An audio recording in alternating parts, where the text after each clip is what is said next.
Thanks for tuning in to today's H3O podcast. Today on our show we have Mike Slinkard from HECS Suits.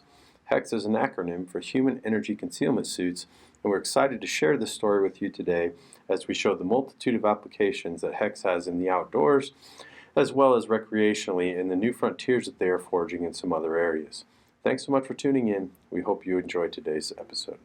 Buddy, welcome to the H3O podcast. I am Joel Rather, and I'm here with my esteemed and always aptly dressed co-host, Jason Hirsch. I try and be. I was, in honor of our guest, I wore my HECS suit today in hopes that maybe my biometric field was being blocked by the camera, so you could only see a floating head. But so we'll maybe the viewers can comment below if they see anything. Right. So as a informal introduction to that, we are excited today. We have a guest on our show who I've went back and forth with now for a little while, and we at H3O have used their products for quite a few years now.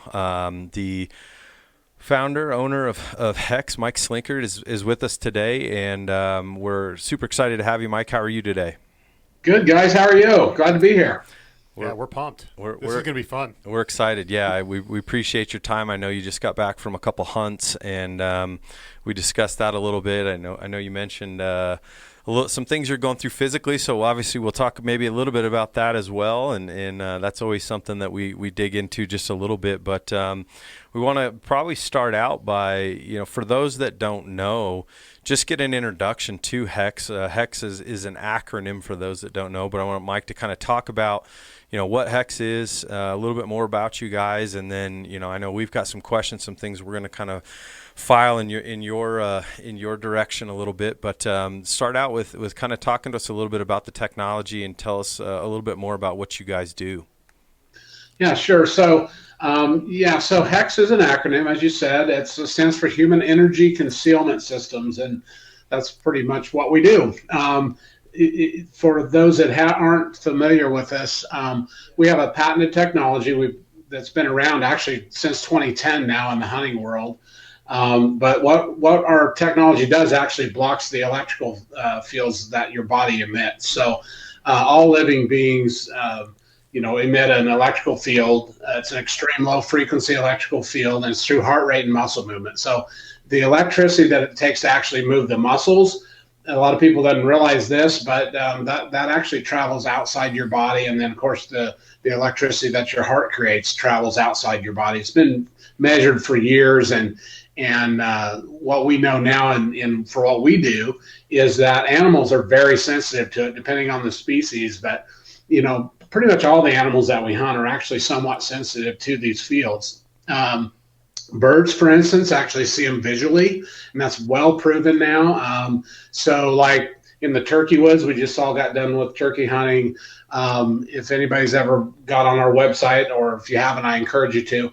Some of the stuff that we can do with wild turkeys is pretty crazy as far as movement goes. Basically, you take away the electrical field. That's one of the things that when the turkey sees movement and it doesn't have an electric field associated with it, it's like an inanimate movement. So you can get away with drawing a bow, raising a shotgun. We've even waved our hands at them, all kinds of things that the turkey guys don't think is possible. But that's the thing. And blocking the fields is really an advantage that's only come to be known literally within the last 10 or 12 years. And, it's one of the things that animals use to tell the difference between living objects and inanimate ones. And so works really well on big game, deer, elk, canines, you name it. There's very few animals that we've seen zero response from, in our testing. So it's been a cool project. And like I said, it's kind of been my life for the last decade.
That's awesome. Well, I know I was originally introduced to you guys through a couple of our staff members, actually a pair of brothers, Darby and Dusty Flansburgh. And originally when I reached out to you, I kind of had mentioned to you that out of all of our staff, I am the most average sized person because Jason and Dusty and Darby are all 6'5" or better. And Darby and Dusty were the first two to kind of introduce me, so they asked me if I knew anything about the product itself. And I remember a story specifically where Dusty, I think, was the first one who had kind of dipped his toe and was like, I'm going to check this out. And he told the story about how when he had first received his HECS suit, how he kind of started to actually just try it on. And he was in his kitchen. And as he put the HECS suit on, his dog was in the kitchen.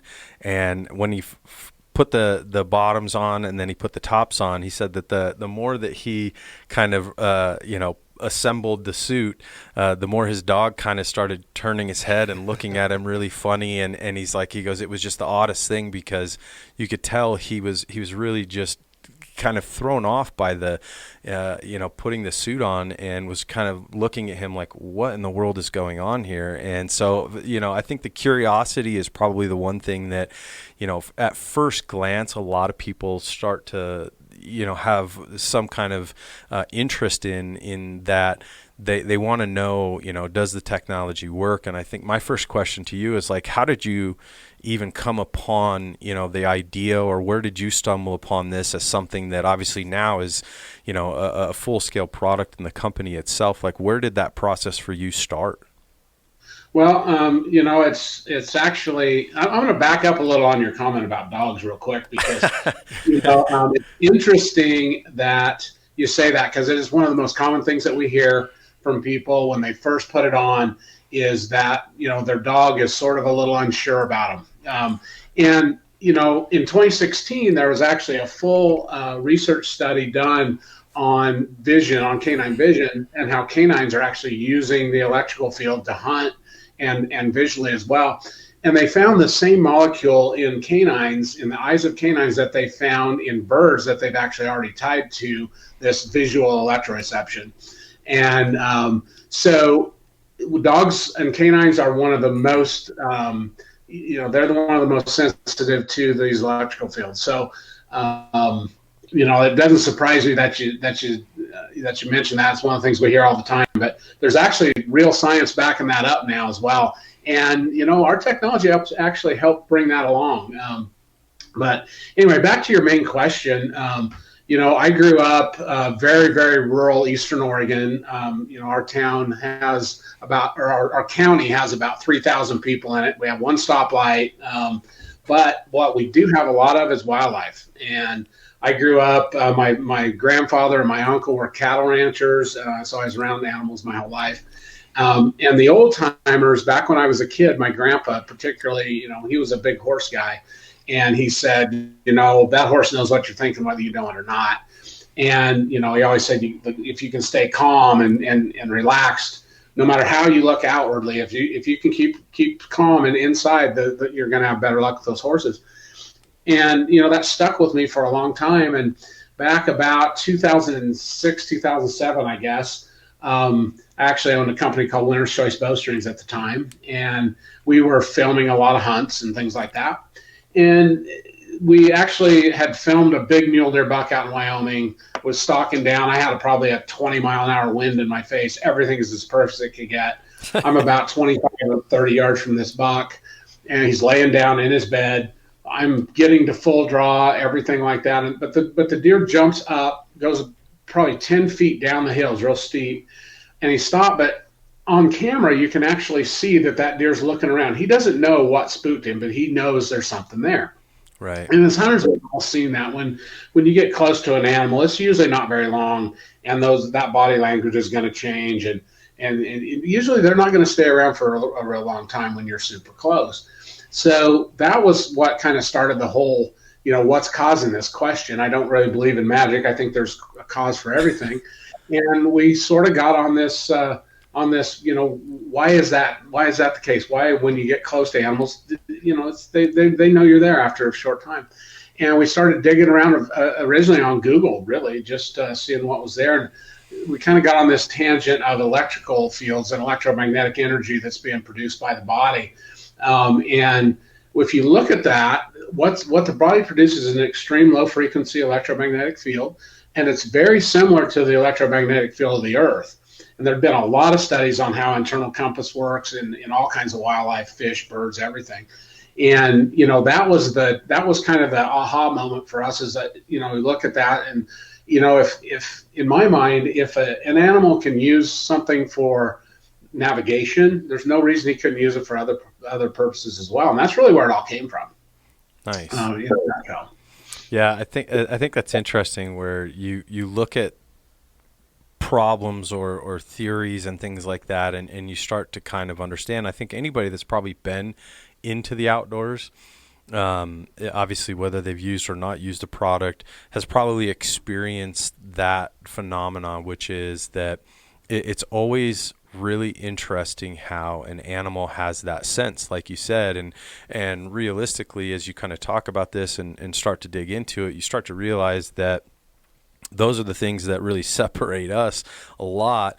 And the reason why, their ability to navigate, and we always hear people talk about, being in the woods, and they'll say, oh, well, the elk just vanished, or the deer vanished, and like, where did they go? And how did they know that you were there? And so, it's interesting, because the one thing I think is maybe cautionary is like, even in some of the discussions and experiences we've had, where we talk with a lot of different hunters, and we've in fact, we brought up this with numerous people, where we've kind of asked them, like, what are your strategies in terms of how you chase animals in the woods? And obviously the first line of defense, everyone says, is you got to play the wind. And I don't think by any stretch of the imagination that you're going to alter away from that and say, well, you don't need that anymore as long as you're wearing a HECS suit. I still think you obviously have to heed to those things, but at the same time, if you're capable of kind of breaking down one of those barriers that then could potentially close that distance that you wouldn't have had before, you look at the amount of things you can walk through any Bass Pro Shop or a Cabela's or whatever, and you see how much stuff is, hanging on the shelves of ways and products and things that people spend money on in order to try and improve their chances. And to me, I've always looked at HECS since we started using it and say, well, that's just one more line of defense that I'm putting in my favor. And that obviously is something that, we've had some pretty cool experiences ourselves. And I think that I would much rather have that on my side than to not at this point. Well, you got to wear clothes too, right? So you might as well, if you're going to wear a set of clothing that potentially could help you in some way, shape, or form, and it's not a spray-on product or a electrical, gadget of some sort. It's an easy sell to say, hey, just wear this shirt. It'll help you. Right. Yeah, well, I mean, and you're exactly right. I mean, you still, like, tell everybody, you still have to hunt. You still have to, you still have to play the wind, and, you still have to be quiet. Still movement. If you can keep it to a minimum, you're better off. However, with HECS, you can get away with a lot more movement. But it's just another tool. That's all it is. But it's one that, until a very short time ago, most people never even dreamed that, that an electrical field could actually be being picked up by our quarry, but it 100% is. Like I said, after being in this for as long as we are, and then also seeing all the directions that our technology has taken since then. So, I'm a lifelong hunter. I honestly can't remember learning how to shoot a bow. I was too young. And same with a gun. I don't remember being taught how to shoot one. And I've been, like I said, hunting my whole life. Probably, I'll be 55 in a couple of weeks. So, probably, pushing 50 years now. That's the thing that, you still have to hunt, you still have to get close, but being able to get away with stuff when you get in close and that moment of truth happens, that's really what we're all about. And, like I said, we're branching into these other options. We have a sister company called HECS Wildlife. And that company is basically focused on, recreational bird watchers, Right. animal enthusiasts, those kind of people that want to get close to animals, have a good interaction with animals, and but maybe not, like us, so when we're out there trying to hunt them. But even veterinarians, we've got quite a few veterinarians now that use our product in their practice because they find that their animals are more calm. Yeah. So it's really been a fun project to see where it's gone since then. Like I said, I'm a hunter at heart, and I always will be. But some of the places that this thing's going is pretty exciting for us. Well, I know just in saying that, we're kind of mentioning the wildlife avenue. I mean, we have a photographer that comes with us on our hunts, and he always wears a suit, and a lot of times he'll come out and film us and take a bunch of pictures and do a bunch of things with us while we're hunting and capture a lot of cool stuff during our hunts. But a lot of times, we'll get back to camp or whatever, and he has his suit on, and he'll just kind of meander off, and he goes out and takes a lot more pictures and things like that, and he's expressed that to us as well. He's like, I usually have the capability to maybe capture more things and see more things because he wears it all the time while he's actually out with us on hunts, and then when he goes out on his own. So that's pretty cool, because I think it's interesting as you look at that your baseline or your intended start with the company, had a focus, and then you start to realize some of these avenues. And those are some things that maybe, I was going to maybe dig into next, which is, looking at other parts of it. I know I watched a video not too long ago and was looking at what you guys do on the aquatic side. And to me, that was really, really interesting, because I know there was I believe it was a YouTube video where you did something with, it was a small shark, and showing the difference between having something in the water that the shark could sense or have kind of its natural ability to operate and determine what's in and around them, and then putting someone into the same scenario with a HECS technology based, I believe it's a wetsuit. And see how that the action and interaction in that case is just entirely different. Like, how is that? Maybe I would imagine if it's me and I'm in an aquatic environment and I'm without one around sharks, I don't know that I'm all that comfortable in that scenario. I would think that maybe you have to have a screw loose just in general to swim with sharks, but it's definitely helpful if they know you're not there. Yeah. How much popularity has that gained for you guys? Because to me, I'm like, holy cow! If I'm in that environment, I definitely think I'm going with the HECS technology. Since its launch in 2010, HECS Stealth Screen was considered to be the most controversial piece of technology in the hunting and outdoor industry. Almost 10 years later, and with over 200,000 pieces sold, the technology has proven its effectiveness in the field, resulting in a multi-million-dollar business. Our patented technology has utilized the Faraday cage principle to block the body's naturally occurring human energy. A Faraday cage is a grid of conductive material. When energy strikes the surface of this material, it is then transmitted and dispersed, preventing the energy from passing through. This is the same technology found in the door of your microwave oven. Through heart rate and muscle movement, your body produces an electrical field that many animals can detect. Some animals use electroreception as a defense mechanism, and others as a hunting tool. By blocking this energy with HECS, you eliminate their ability to sense you as a living being.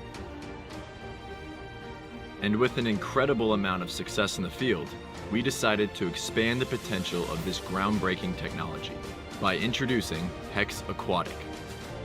By combining our patented technology with a multi-purpose wetsuit, we have opened up a new world of possibilities for underwater consumers.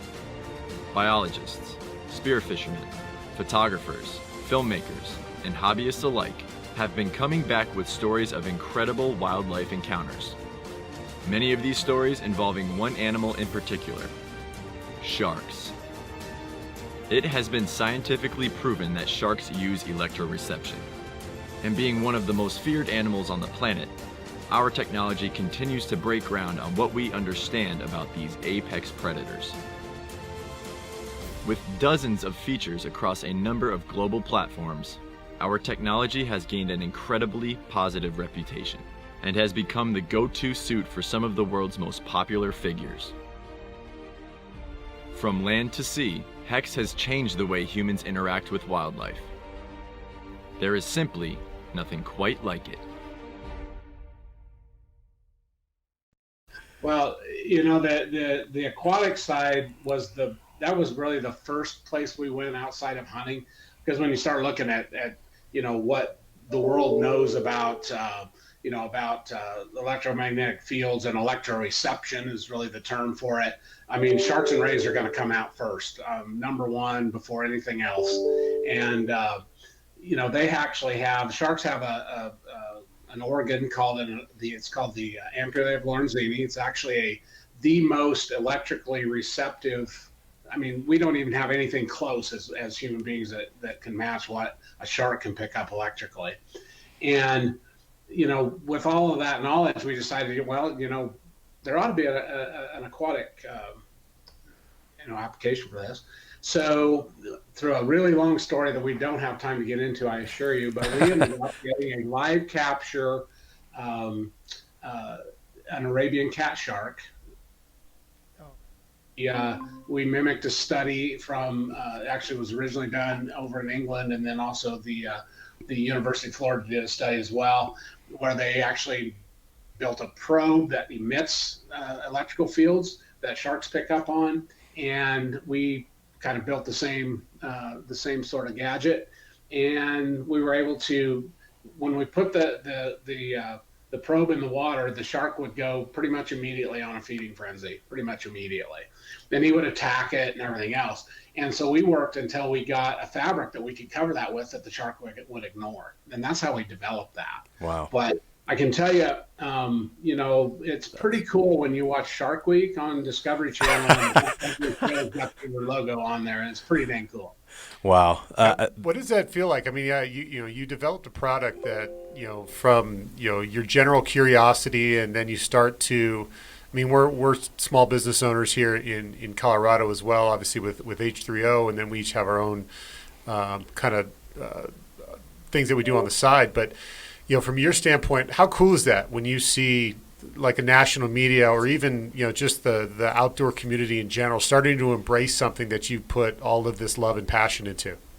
It's a cool feeling, particularly because when we launched in 2010, I was already a veteran of the archery industry, particularly, and Scott Eastman, who's my CEO, he actually, and he's also a co-inventor as well. He and I both had a pretty high opinion of ourselves, I guess, when we went to the ATA for the first time. And, we knew a lot of people there. He actually was vice president of sales for PSC Archery for like 8 years. So, I mean, he really had some contacts, but so did I. And people that we knew very, very well looked at us like we were absolutely insane, like we were mind, right? And so, the thing is we both used it amongst, as well as a bunch of other people too. We knew it worked, but trying to convince somebody of that when it's something they've never heard of before ever, that was a challenge. So I guess it's sort of vindicating, I guess you might say, when now we see our technology on Shark Week. Forrest Galante, who's actually the head guy of our wildlife line, he's got a show called Extinct or Alive on Animal Planet, the #1 show on Animal Planet now. He's also doing a lot of Shark Week stuff. They've talked about HECS on the Joe Rogan Experience several times.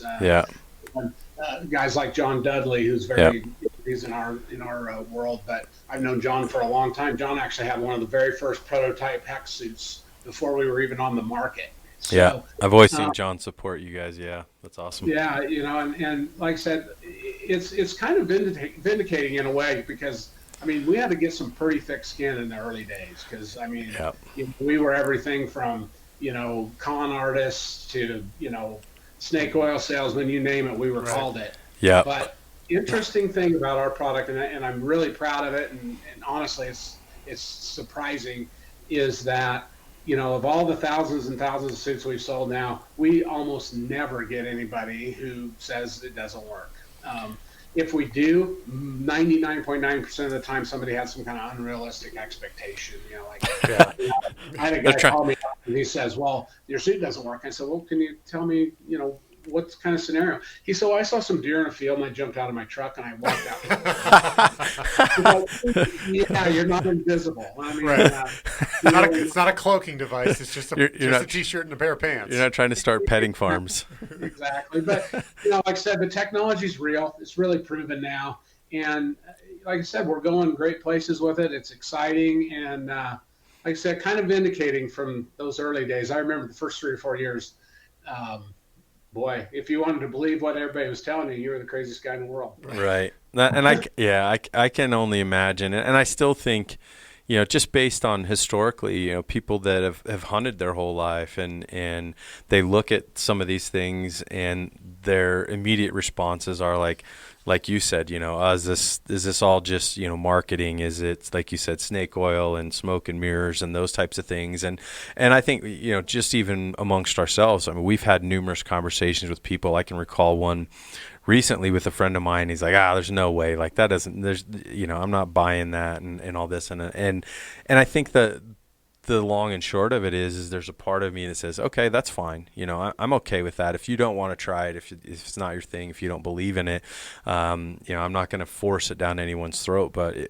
the proof is in the pudding when you get an opportunity to actually put it into use, and you get out and you have experiences, and you, if you're really paying attention. And I think that we're really critical on how much stuff that we put critical thought into the woods, where we're looking at, it's a north-facing slope. It's which direction is the wind, and where does it feed, and all these other things. And we're thinking so critically all the time how and why and where we go places in the woods. And yet, when it comes down to the one opportunity or closing the distance and having those, very rare instances where we get a chance to actually fill a tag, it's like I think about how much you put into putting yourself in those situations, and then at the same time knowing that if I have another line of defense, or if I have another thing that's working in my favor, the odds are that if I go year to year, and I think about how many years I've hunted, which has been most of my life as well,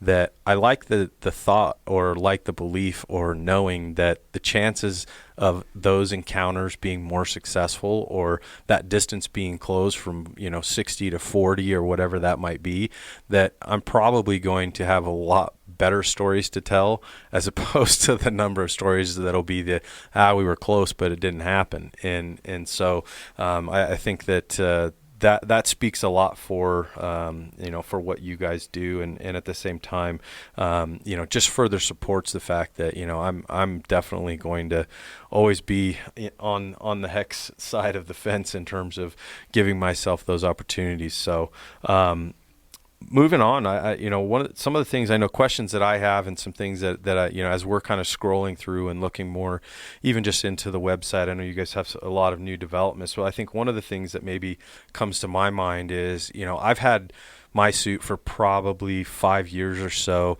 Does the suit itself have a shelf life, so to speak? I mean, if you wash it, does the effectiveness of it wear off over time? Like how does that, or what's your experiences? What do you guys know in terms of that?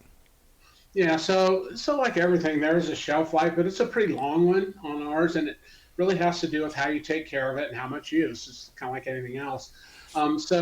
Any HECS garment that you see is going to have a grid in it, and that grid is highly electrically conductive carbon yarn, and it's all in an interlocking grid pattern. So basically, it's a Faraday cage that blocks the field. So that stuff is really durable. That grid is, and it's all interlocking. However, the more you wear it, the more you wash it. If that yarn starts to break down and isn't in contact, it'll actually not be, it won't be working any longer. So it'll quit attenuating your field.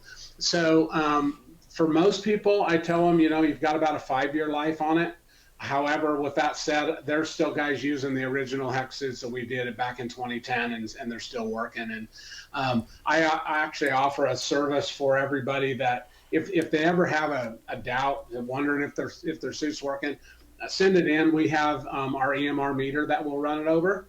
And I generally do that myself still to this day. We don't get a lot of it, but because I want everybody to make sure that they get a good benefit with our product. So it's important that it is working. But like I said, 5 years is a pretty good, for most people is a pretty good gauge with that. But like I said, it just kind of varies on use. And sure. Sounds like you need a new suit there, Bill. I know. That's what I was just thinking. The one thing that I will tell people, and this is something that we didn't know originally, but some of the ozone generating machines that are the dry wash systems, particularly the ones that are putting the raw ozone and forcing it directly through the fabric. Yeah. Ozone and carbon are mortal enemies, basically, and ozone will eat carbon up like you won't believe. So I do caution people, if you've got a HECS suit and you're using that kind of the dry wash bags. Now I use an ozonic in the blind and all that, and we've not seen anything. It's when it's forcing that ozone through that really causes the problem. So I just caution people on that, and that's really about the only thing. Taking care of a HECS suit's easy. You just wash it just like you would anything else. Put it in with regular hunting clothes, dry it, and away you go. So sure. So along those lines, I'm talking more about kind of the clothing and the fabric. The suit that I'm wearing right now is it must be one of your older ones, because I'm looking through your website and I think it's the at least my clothing looks more like your closeout gear. So it looks like you got some new stuff coming out for 2020, some new patterns on there. Is the material, and that was one of my, when I again, before we were talking here, I ran into you at Cowboy Christmas a couple of years ago. And one of my complaints when I talked to you was, the material doesn't really give very much. It's very, it's soft, don't get me wrong there, but it doesn't really stretch like a polyester or a lot of like the dry fit materials that you'll see now in hunting gear. Is your newer gear that you're putting out, is that more along like a stretchy kind of dry fit type material, or is it still, because I'm assuming because of the technology, still have some rigidity to it? Yeah, so what you're wearing there that's our original HECS fabric. That's a couple generations in, but that's our original HECS fabric. That's a very lightweight mesh, and we made it to be. With that suit, we wanted it to try to make it so where it could be used in as many different hunting circumstances as you can make it. So whether it's under or over, it really doesn't matter. The technology works the same. But and that one worked good for us for a start. But our new base layer that you see, that's really we designed that to be a super high quality base layer. It's a little bit thicker, so it's a little bit warmer than what you're wearing there, but it's still not real heavy. But it does wick moisture well, and it just does everything that a really good quality, thin base layer would do. Plus it has HECS in it too. Right. We also have some new things that are going to be coming out. And I can only talk a little bit about those things, but give me the Black Ops stuff. Come on. Well, we're developing a fabric. We're looking to get into some outerwear as well, pants and shirts and coats and things like that are a little bit more substantial. We've kind of taken the track right now of keeping our line super simple and just getting the technology on people and letting them experience the HECS technology and the HECS benefit.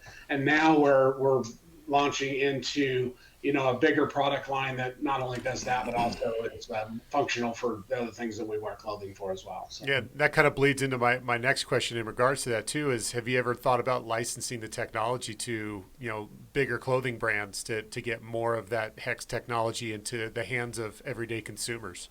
Yeah, so, we're always open to that. But we're a consumer direct company also, so we have to weigh that with what it does to our business as well. And I think a licensing model certainly would make sense for sure in like a wildlife garment, or, we do some military stuff as well.